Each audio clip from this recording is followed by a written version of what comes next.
My new boyfriend will be a better father to our son than such a loser like you, she said. So I fought for her and won full custody.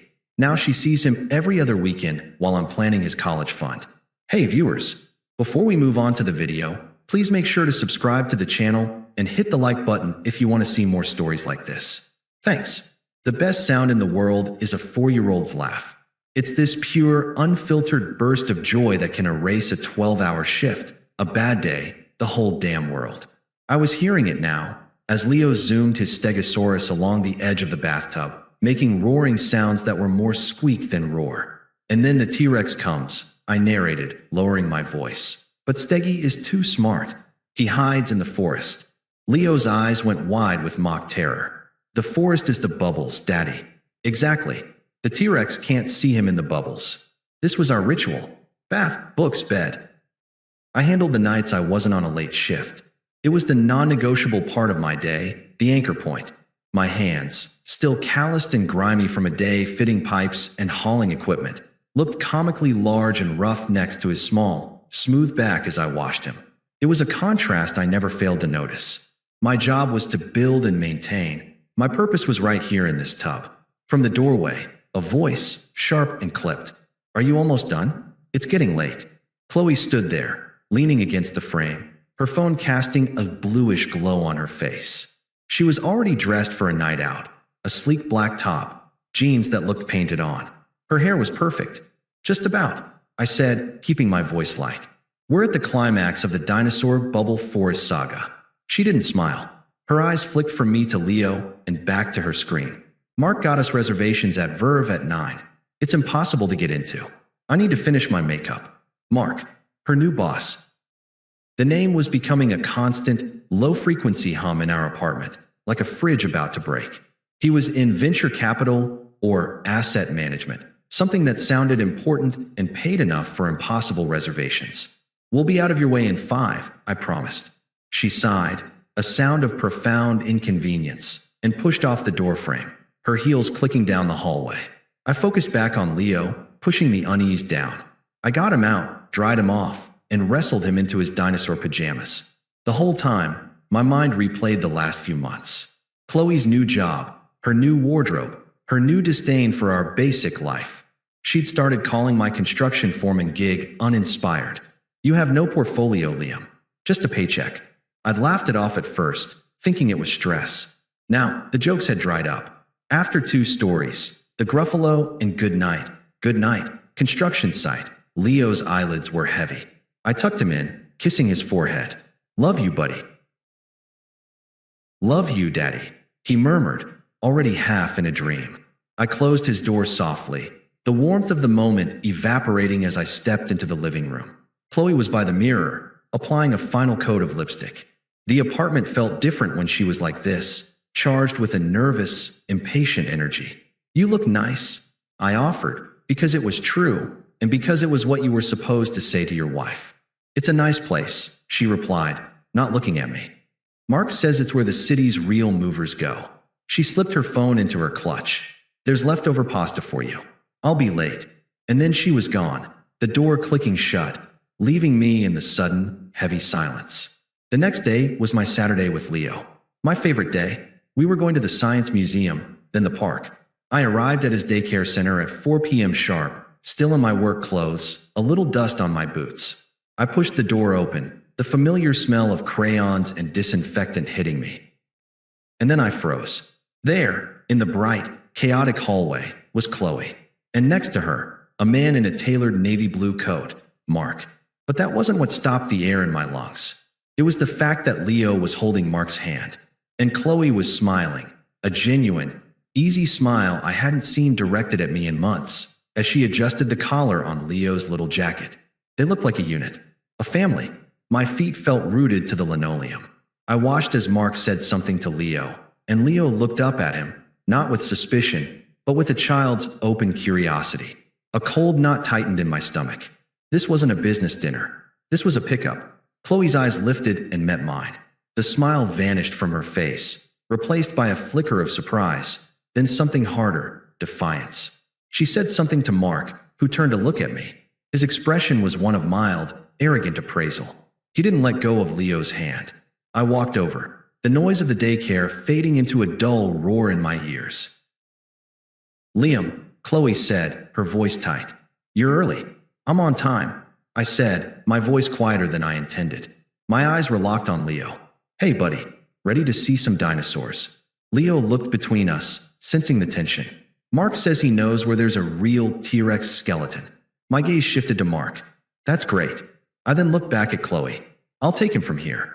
Mark finally released Leo's hand, a slow, deliberate motion. "No problem," he said, his voice smooth, condescending. "He's a great kid." The car ride home was silent. Leo chattered in the back about his day, oblivious. I watched Chloe's car in my rearview mirror, following us all the way back to the apartment we shared. The pretense was over. That night, after Leo was asleep, the storm broke. I stood in the living room, the same room where she'd told me she'd be late, waiting. She walked in, heels in hand, her expression guarded. "You want to explain what that was?" I asked, my arms crossed. I was proud that my voice was steady. She didn't even try to deny it. She dropped her shoes by the door and faced me, her chin lifted. "Explain what?" "That Mark and I picked up Leo. You know what it looked like. You know what it was. It was a friend helping me out because my husband is always working." She shot back, but there was no heat in it. It was a rehearsed line. "Don't," I said, the first crack in my calm appearing. "Don't insult us both. I saw how he looked at you. I saw how you looked at him. Picking up my son. He's our son," she snapped, the mask slipping. "And Mark actually has a future to offer him. You think reading dinosaur books and working construction is being a father? That's the bare minimum, Liam." The words hit me like a physical blow. The bare minimum. All those nights, all those early mornings, the scraped knees I bandaged, the fears I soothed. The minimum. "I'm his dad," I said, the words feeling inadequate, hollowed out by her contempt. "That's what matters. Me, not some guy in a fancy coat." She let out a short, bitter laugh. "You still don't get it, do you? You are so completely out of your depth." She took a step forward, her eyes gleaming with a cruel certainty. "My new boyfriend will be a better father to our son than such a loser like you." Loser. The word hung in the air, toxic and final. "Mark has a portfolio. He has influence. You have a toolbox and a fading high school varsity jacket." Her voice was ice. "I'm filing for primary custody. And with his lawyer, I'll win. He understands the system. He knows how to get things done. It's better for everyone if you just fade away." There it was. The plan laid bare. I wasn't her husband anymore. I was an obstacle. A loser to be phased out and replaced by a superior model. I didn't yell. I didn't beg. I just looked at her, at the stranger wearing my wife's face. And in that moment, something in me broke cleanly and then reset, harder than before. She had chosen her side. She had drawn a line between us, with our son on her end of it. I gave one slow, measured nod. "Okay, Qley," I said, my voice dangerously quiet. "Okay." I turned and walked out of the room, leaving her standing there. I didn't go to the bedroom. I went to Leo's room, cracked the door, and watched the steady, peaceful rise and fall of his chest as he slept. The fight for him started right then, and I knew, with a clarity that was as cold as it was absolute, that I would not be fading away. The silence in my new apartment was a physical thing. It was a small, one-bedroom box with beige walls and carpet that had seen better decades, but it was clean, and it was mine. The first thing I did after moving the last box in was set up Leo's room. I put up his dinosaur posters, assembled his bed, and stacked his books on a shelf. I made a fortress for him, however temporary. I didn't have the luxury of falling apart. Grief was a bill that would come due later. For now, there was only process. My first call on Monday morning wasn't to a friend to cry, but to a lawyer. Sarah Jenkins had a reputation for being a pit bull in family court, and her website specifically mentioned experience with high-conflict custody disputes involving parental alienation. I booked a consultation for that afternoon. Her office was all cool glass and modern furniture, a world away from my dusty boots and calloused hands. I sat across from her, a neat file folder on my lap. "So, Mr. Carter," she began, her demeanor professional and direct. "Tell me why you're here." I didn't waste time on emotion. I opened the folder. "My wife, Qley, is having an affair with her boss, Mark Dawson. She informed me she intends to file for primary custody, citing my career and income as inferior. She believes his resources will guarantee her victory. I slid the folder across the desk. This is a log of my parenting time for the last 2 years, since my son was born. These are my pay stubs, proving stable, union wage employment. This is a budget showing my ability to support myself and my son. And this, I said, pointing to a separate section, is the beginning of a journal documenting her behavior. Sarah Jenkins scanned the documents, her expression unreadable. This is a good start. Organized. Judges like organized. The loser comment. Witnessed only by me, I admitted. But the sentiment is consistent. She's positioning this other man as a superior father figure. Then we document every interaction that supports that, she said, looking at me with a new level of interest. Every time she's late, every derogatory comment, every time this mark is prioritized over your role as the father. Texts, emails, voice memos. You become a historian, not a husband. Can you do that? I met her gaze. For my son? Yes. The fight began not with a bang, but with a series of meticulously documented skirmishes. Qley, true to her word, filed for divorce and primary custody. Our first court-ordered custody exchange was in a grocery store parking lot. She pulled up in a car I didn't recognize, sleek, German, probably Mark's. She got out, her face a mask of smug satisfaction. See, Liam, this is what a reliable vehicle looks like. Safer for Leo. I ignored her, focusing on my son. Hey, buddy, you ready for our weekend? We're building a fortress. Leo cheered as I buckled him into the car seat I'd installed in my dependable, paid-off truck. Qley leaned in, her voice a low hiss. You can't give him what I can. Mark's taking us to his lake house next weekend. You should just agree to my terms. Save us all the legal fees you can't afford. I finished securing Leo and straightened up. My lawyer has your lawyer's email. Have a good weekend, Qley. I didn't wait for a response. I got in my truck and drove away, my heart hammering against my ribs not from anger, but from the effort of control. In the rearview mirror, I saw her standing there, stunned by my silence. The journal became my Bible. It was a simple, black-covered notebook. October 12th. Qley, 25 minutes late for pickup. Said she was in a meeting with Mark. Leo was anxious. October 19th. Text from Qley. Mark got Leo tickets to the monster truck show. Something you'd never think to do. October 25th. Voicemail from Qley. I need to switch weekends. Mark has a charity gala, and I need to be there. It's important for his image. I declined. Stuck to the schedule. November 5th. Picked up Leo. He said, Mommy and Mark were yelling. He said a bad word. Added to log. I was a black hole, absorbing all her negativity and logistical warfare and giving nothing back.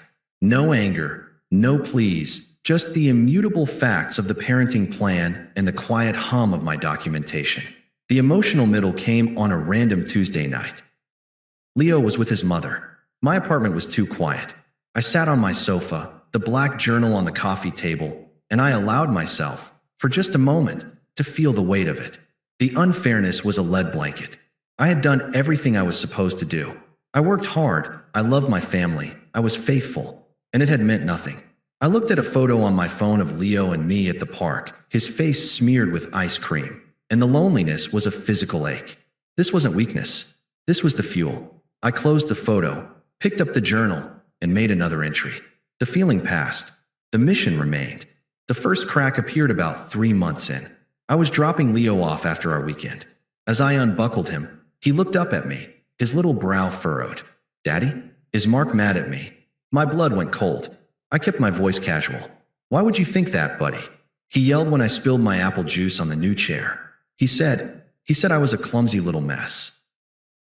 Leo's lower lip trembled slightly.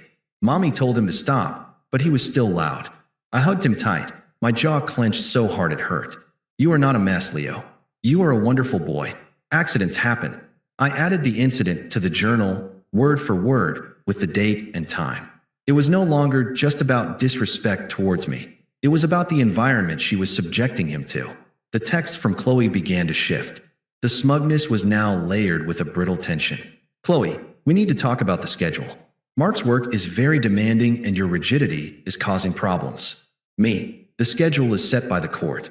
We can discuss modifications through our lawyers. Qley, You're being deliberately difficult. You've always been so small. I didn't respond.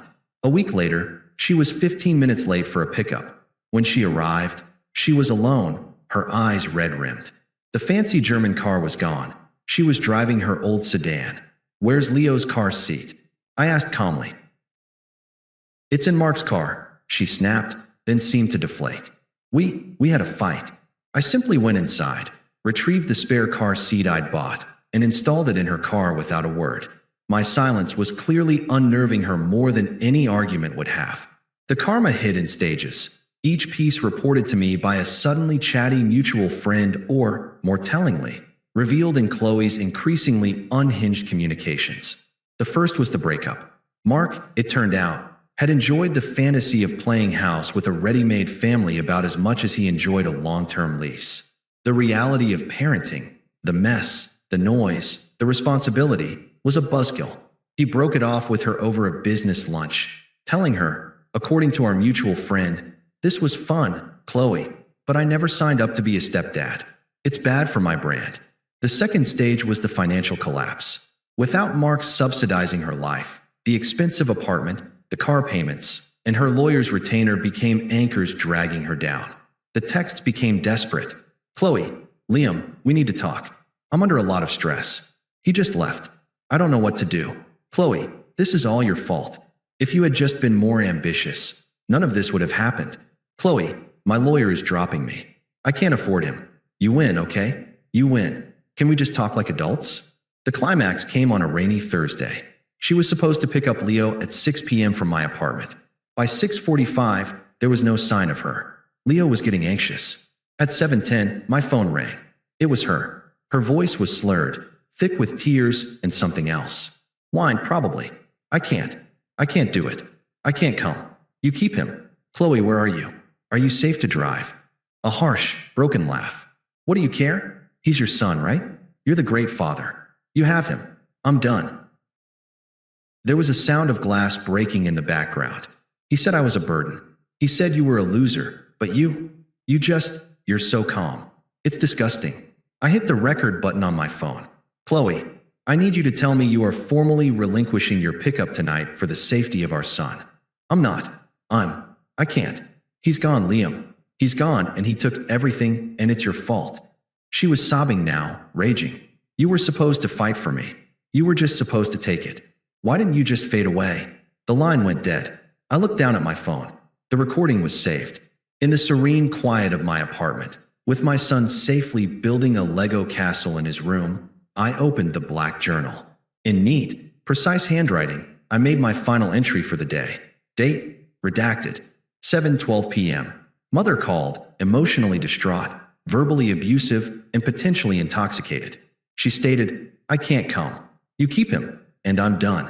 When asked to confirm relinquishment of custody for the evening for safety reasons, she reiterated her inability to care for him. Call recorded. Leo remains with me. I closed the book. The unraveling was complete. The war wasn't over, but the tide had turned irrevocably. I had given her all the rope she needed, and she had, with spectacular efficiency, hung her own case.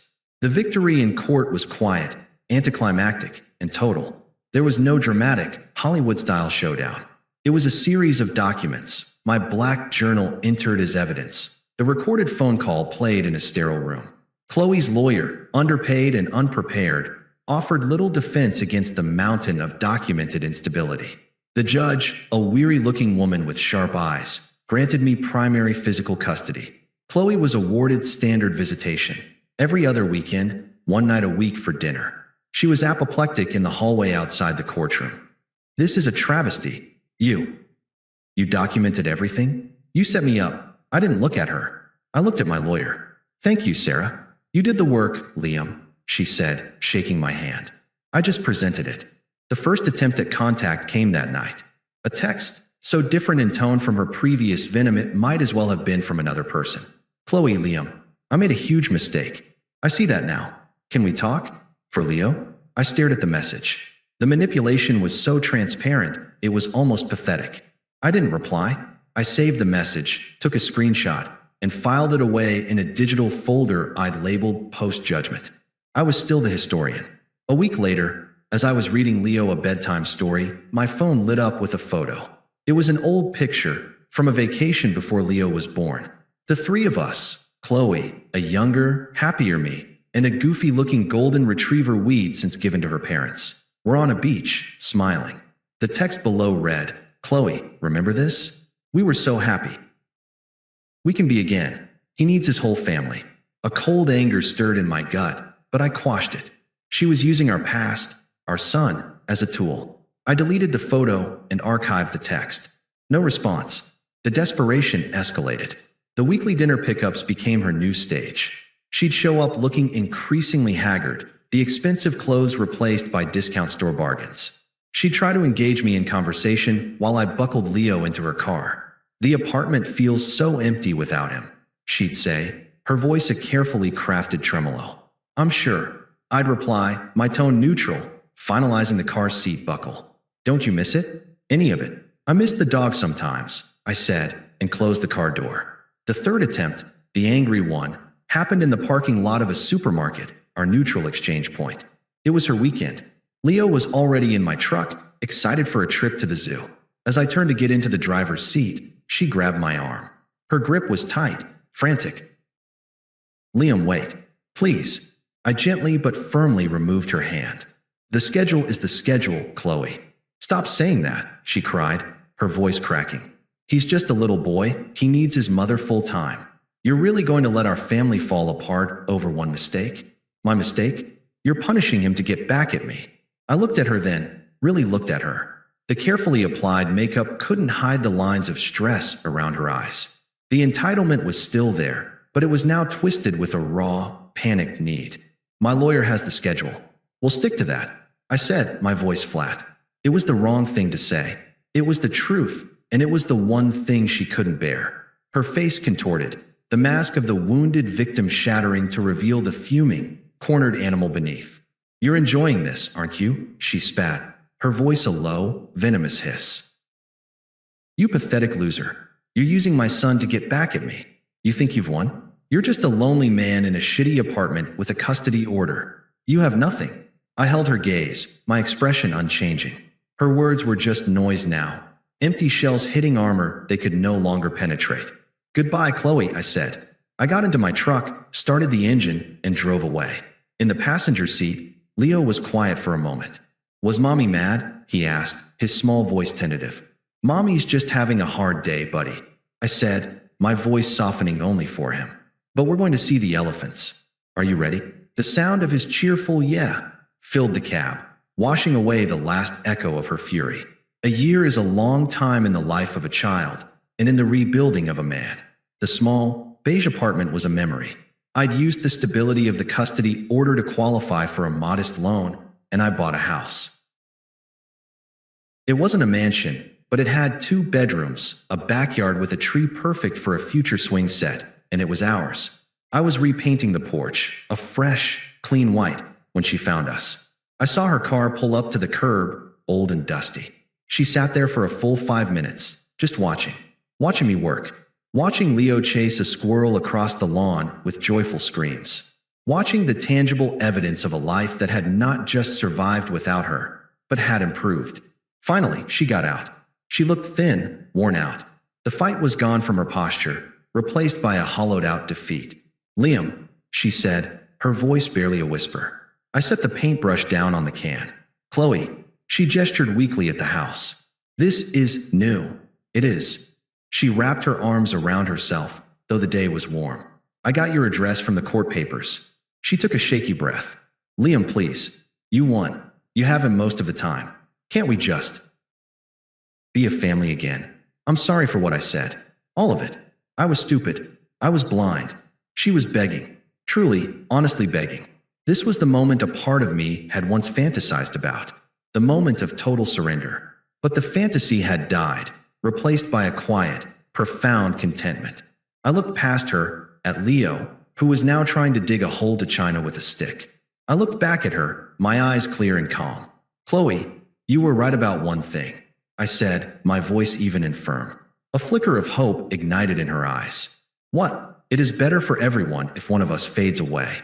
The hope died instantly, replaced by confusion, then dawning horror. But you were wrong about which one. I continued, my gaze unwavering. Leo is safe. He's loved. He's thriving here. He has a home. That's all that matters now. Your relevance in my life ended the moment you chose to use our son as a weapon. I saw the words land, each one a final, definitive nail in a coffin long since sealed. There were no more tears, no more rage. Just a terrible, empty understanding. This chapter is closed, I said. I didn't wait for a response. I turned my back on her, walking across the freshly cut grass toward my son. Leo, buddy, time to wash up for lunch. He dropped his stick and ran toward me, a whirlwind of dirt and joy. I scooped him up, blowing a raspberry on his neck that sent him into a fit of giggles. I carried him inside, the screen door slapping shut behind us with a sound of finality. I didn't look back to see if she was still there. It no longer mattered. The house was filled with the sound of my son's laughter, and the future, finally, was ours. Thanks for watching. Make sure to subscribe to the channel and hit the like button. What do you think about this story? Share it in the comments.